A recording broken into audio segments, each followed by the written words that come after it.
여러분 안녕하세요. 자, 오늘 우리가 깊게 파헤쳐볼 주제, 바로 예술과 미학의 세계에서 아마 가장 큰 오해를 받고 있으면서도 우리 일상을 꽉 쥐고 있는 개념입니다. 네, 바로 키치가 가진 예상치 못한 힘에 대한 이야기죠. 솔직히 예술하면 다들 미술관 벽에 조용히 걸려있는 왠지 좀 다가가기 어렵고 근엄한 작품들부터 떠올리시잖아요. 그런데 오늘 이 시간 끝날 때쯤이면 생각이 완전히 달라지실 겁니다. 여러분이 길을 걷다 무심코 지나쳤던 그 화려하고 어쩌면 살짝 유치해 보였던 물건들이 사실은 엄청난 미학적 파워를 숨기고 있다는 걸 알게 되실 거거든요. 예술과 취향에 대한 고정관념 오늘 확실하게 뒤집어 보겠습니다. 바로 시작해 볼까요? 본격적인 이야기에 앞서서 이 질문부터 한번 던져보고 싶네요. 여러분, 대체 나쁜 취향이라는 게 정확히 뭘까요? 우리 보통 살면서 무언가를 딱 보고 와, 저건 진짜 너무 촌스럽다. 아니면 너무 싸구려같고 유치해. 이렇게 무의식적으로 판단을 내리곤 하나요? 막 눈부시게 번쩍이는 네온 사인이나 지나치게 번쩍거리는 금박 장식, 장난감 같은 플라스틱 액세서리들을 보면서 말이죠. 근데 가만히 생각해보면요. 도대체 누가 그걸 나쁘다고 정했을까요? 저급함과 고급스러움을 딱 무자르듯 나누는 절대적인 기준이라는 게 과연 존재하긴 할까요? 오늘 우리는 여러분이 아주 당연하게 여겼던 바로 그 좋은 취향과 나쁜 취향의 경계를 시원하게 허무는 작업부터 해보려고 합니다. 이 오해의 진짜 뿌리가 어딘지 아시나요? 쭉 거슬러 올라가면 아주 화려하고 웅장했던 18세기 엘리트들의 시대가 나옵니다. 이 시기에 산업혁명이 터지면서 대량 복제 기술이 등장하거든요. 그러면서 원래 귀족들만의 전유물이었던 고급 예술이나 스타일이 갑자기 엄청나게 값싸게 사방팔방으로 복제되기 시작한 거예요. 당연히 당시 지식인들이나 예술 비평가들은 쏟아져 나오는 이 대량 생산품들을 보면서 완전히 경악했겠죠. 그들 눈에는 이게 그저 현실성 없는 과장된 취향이자 지독하게 저속한 가짜로밖에 안 보였던 겁니다. 당시의 키치는 그저 엘리트 문화를 어설프게 흉내낸 질 낮은 모조품, 그러니까 이른바 취향이 전혀 없음을 대놓고 증명하는 부끄러운 꼬리표 같은 거였습니다. 한마디로 고급과 저급을 아주 엄격하게 나누던 시대가 만들어낸 안타까운 희생양이었던 셈이죠. 그런데 말이죠. 여기서 정말 흥미로운 패러다임의 전환, 그러니까 판도가 완전히 뒤바뀌는 일이 일어납니다. 과거의 키치가 그저 싸구려긴 한데 왠지 모르게 자꾸 끌리네 하는 식의 길키 플레저 정도였다면 이제는 완전히 새로운 의미를 창조해내는 독창적인 예술 그 자체로 당당히 인정받기 시작한 거예요. 이게 무슨 뜻이냐면 키치는 이제 단순히 기존에 있던 걸 베끼는 수준에서 멈추지 않는다는 겁니다. 너무나도 익숙하고 통속적인 걸 쏙 뽑아와서는 아주 엉뚱하고 전혀 새로운 상황에 툭 던져놓거든요.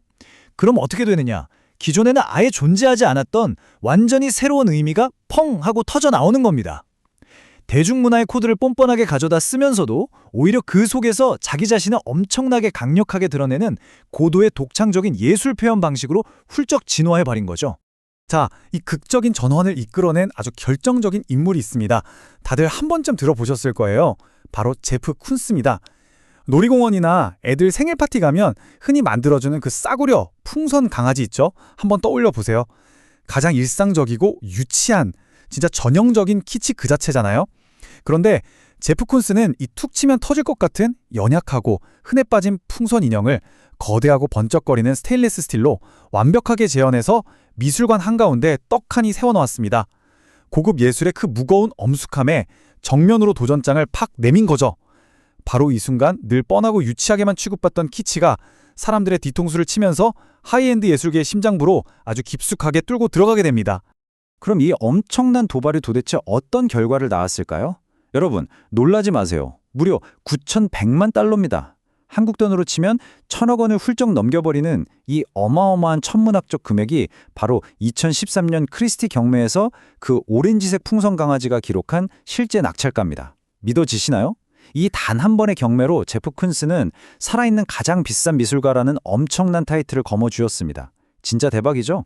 과거 지식인들이 그렇게나 경멸에 맞지 않았던 그 저급하고 촌스러운 미학이 소비문화와 대중의 욕망 그 자체를 당당하게 예술의 소재로 삼아버리면서 가장 권위 있다는 현대 미술 시장을 완전히 정복해버린 그야말로 역사적인 순간이었습니다. 아니, 그럼 콧대 높은 고급 예술계는 대체 왜 이런 키치에 이렇게까지 열광하게 된 걸까요? 팝아트를 가만히 들여다보면 그 비밀이 풀립니다. 키치는요, 겉으로 보기엔 엄청 밝고 화려하고 그냥 가볍고 웃긴 장난 같아요. 하지만 그 얇고 매끈한 유머라는 껍질 속을 들여다보면 아주 날카롭게 벼려진 칼날이 숨겨져 있습니다. 저렴하고 통속적인 소재들 뒤에 현대의 물질 만능주의나 씁쓸한 사회 현상들을 비판하는 아주 치밀한 풍자를 꽉꽉 채워 넣은 거죠. 진지하고 무겁기만 한 비판을 웃음이라는 언어로 싹 감싸서 대중들 입에 쏙 넣어주는 겁니다. 고급 예술 특유의 그 목에 힘주는 엄숙주의를 아주 우스꽝스럽게 흉내내면서 자기들 스스로 그 권위를 싹 해체해버리는 진짜 영리하고 날카로운 도구. 그게 바로 팝아트가 증명해낸 키치의 진짜 얼굴입니다. 이걸 또 기가 막히게 잘 보여주는 사례가 하나 더 있죠. 바로 앤디 워홀의 캠벨 수프캔입니다. 동네마트 진열대에 산더미처럼 쌓여있는 그 흔해 빠진 통조림 캔이 미술관의 번듯한 액자 속으로 들어와 버렸잖아요. 이건요, 그냥 수프를 그린 단순한 정모라가 아닙니다. 누구나 아는 일상적인 브랜드를 예술의 정중앙에 갖다 놓으면서 사회가 이게 아름다운 거야 라고 꽉 짜놓은 획일적이고 엄격한 기준에 제대로 반기를 드는 행위거든요. 남들이 뭐라 하든 말든 난 이 통조림 캔이 진짜 좋아 라고 외치는 아주 당당하고 솔직한 자아 표현의 선언인 셈이죠. 그러니까 키치는 단순히 취향이 독특하다 아니다의 문제를 완전히 뛰어넘어서 남들과는 다른 나만의 고유한 정체성을 세상에 팍 하고 보여주는 가장 직관적이고 강력한 무기가 된 겁니다. 자, 그럼 이쯤에서 궁금해지실 겁니다. 도대체 키치는 어떤 마법을 부리길래 우리의 뇌를 이렇게 강력하게 자극하는 걸까요? 심리학적으로 이걸 분석해보면 딱 5단계 메커니즘으로 나뉩니다. 첫 번째, 일단 주변에서 가장 흔하고 친숙한 일상 소재를 쓱 가져와요. 두 번째, 거기에 색을 엄청 째라게 칠하거나 크기를 말도 안 되게 부풀리면서 비정상적으로 과장하고 변형을 줍니다. 세 번째, 그걸 원래 있어야 할 자리가 아닌 전혀 엉뚱한 곳, 예를 들면 고상한 미술관 한가운데에 툭 던져버리는 거죠. 그럼 네 번째 단계에서 우리는 매일 보던 그 물건에서 묘하게 이질적이고 아주 낯선 미적 경험을 겪게 됩니다. 마지막 다섯 번째, 바로 이 짜릿한 시각적 충격이 우리 머릿속의 고정관념을 와장창 깨부수면서 예전에 없던 새로운 창의성을 팍팍 자극하는 겁니다. 어떠세요? 지루한 평범함이라는 재료를 가지고 아주 기가 막힌 비범함을 만들어내는 완벽한 레시피 아닌가요? 이런 키치의 놀라운 생명력은요, 시대가 바뀔 때마다 아주 카멜레온처럼 모습을 바꾸며 진화해왔습니다. 쭉 한번 훑어볼까요?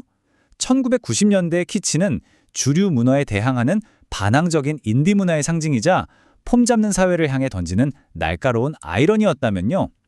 2000년대로 넘어오면서는 밀레니엄의 테크놀로지에 대한 환상과 묘한 불안이 뒤섞인 그 번쩍번쩍한 Y2K 스타일로 빵 터졌습니다. 그리고 2010년대에는 우리가 다 아는 과거의 향수를 자극하는 아련하고 따뜻한 레트로 감성으로 대중들의 마음을 싹 녹였죠. 자, 그리고 지금 우리가 살고 있는 2020년대 다시 한번 그 화려했던 Y2K 감성에 부활하면서 일단 과한 게 최고야 라고 외치는 힙한 맥시멀리즘의 시대가 열렸습니다. 진짜 재밌죠? 키치는 절대 죽지 않습니다. 대중문화의 거대한 순환 고리 안에서 끊임없이 자기 자신을 깨고 다시 만들면서 끈질기게 진화하고 있는 겁니다. 이제는 미술관에 나와서 우리 매일 입고 다니는 패션계로 시선을 한번 돌려보겠습니다. 모스키노나 베르사체 같은 이름만 들어도 아는 세계적인 하이엔드 패션 브랜드들, 얘네들은 사실 벌써 아주 오래전부터 키치를 맨 앞줄에 세워놓고 놀고 있었습니다. 전통적인 패션 공식에서는 저건 절대 같이 입으면 안 돼 하는 촌스러운 색깔들을 대놓고 막 충돌시키고요. 눈이 핑핑 돌 정도로 과도하게 패턴을 겹쳐 쓰거나 자기 주장이 너무 강한 타이포그래피와 과장된 실루엣을 들입니다. 아주 뻔뻔할 정도로요. 근데 이게 뭘 뜻하느냐면 패션계의 그 답답하고 보수적인 규범들을 아주 유쾌하게 비틀어 버리는 겁니다. 남들이 정해준 율대로 깔끔하게 차려입는 걸 거부하고 가장 촌스러운 걸 세상에서 제일 세련된 방식으로 소화해버리는 짜릿함.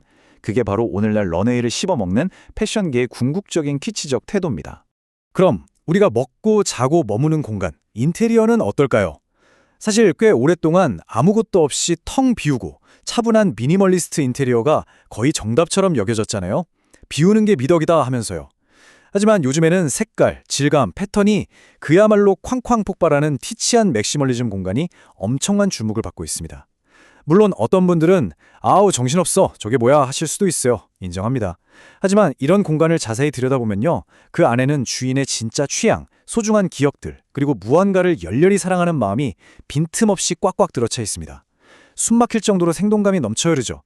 남들이 유행이라고 정해준 텅 빈 공간에 억지로 나를 구겨넣는 대신에 좀 과하고 서로 부딪히더라도 내가 진짜 좋아하는 것들로만 내 세상을 가득 채우겠다는 아주 대담하고 당당한 라이프 스타일의 선언인 겁니다. 자, 오늘 이야기를 쭉 들으시면서 여러분이 꼭 반드시 기억해 주셨으면 하는 아주 핵심적인 포인트가 하나 있습니다. 바로 이겁니다.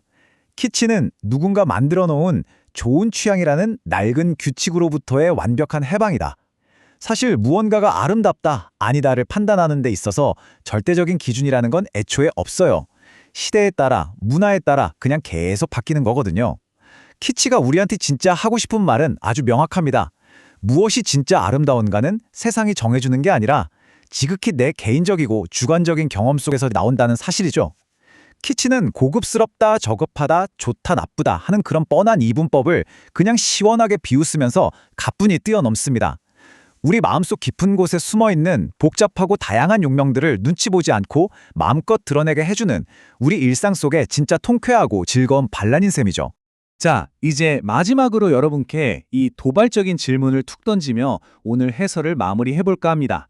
여러분, 매일 반복되는 평범함 속에서 반짝이는 비범함을 발견해낼 준비 이제 완벽하게 되셨나요? 당장 오늘부터라도 내 책상 위, 내 방 안, 내 일상을 둘러싸고 있는 수많은 물건들을 조금만 다른 시선으로 재밌게 바라보셨으면 좋겠어요. 남들이 촌스럽다고 핀잔을 줘도 이상하게 내 심장을 쿵쾅거리게 만드는 색깔, 좀 기묘하게 생겼어도 볼 때마다 빵 터지게 만드는 디자인이 있다면 눈치 보지 말고 과감하게 여러분 곁에 두세요. 세상에 이게 정답이야라고 정해놓은 그 답답한 취향의 규칙을 과감하게 깨부술 때 비로소 여러분 안에 숨어있던 진짜 고유한 스타일이 빛을 뿜어내기 시작할 테니까요. 키치가 우리에게 건네는 이 유쾌하고 짜릿한 자유, 오늘부터 마음껏 만끽하시길 바랍니다. 제가 오늘 준비한 이야기는 여기까지입니다. 끝까지 함께 해주셔서 정말 감사합니다.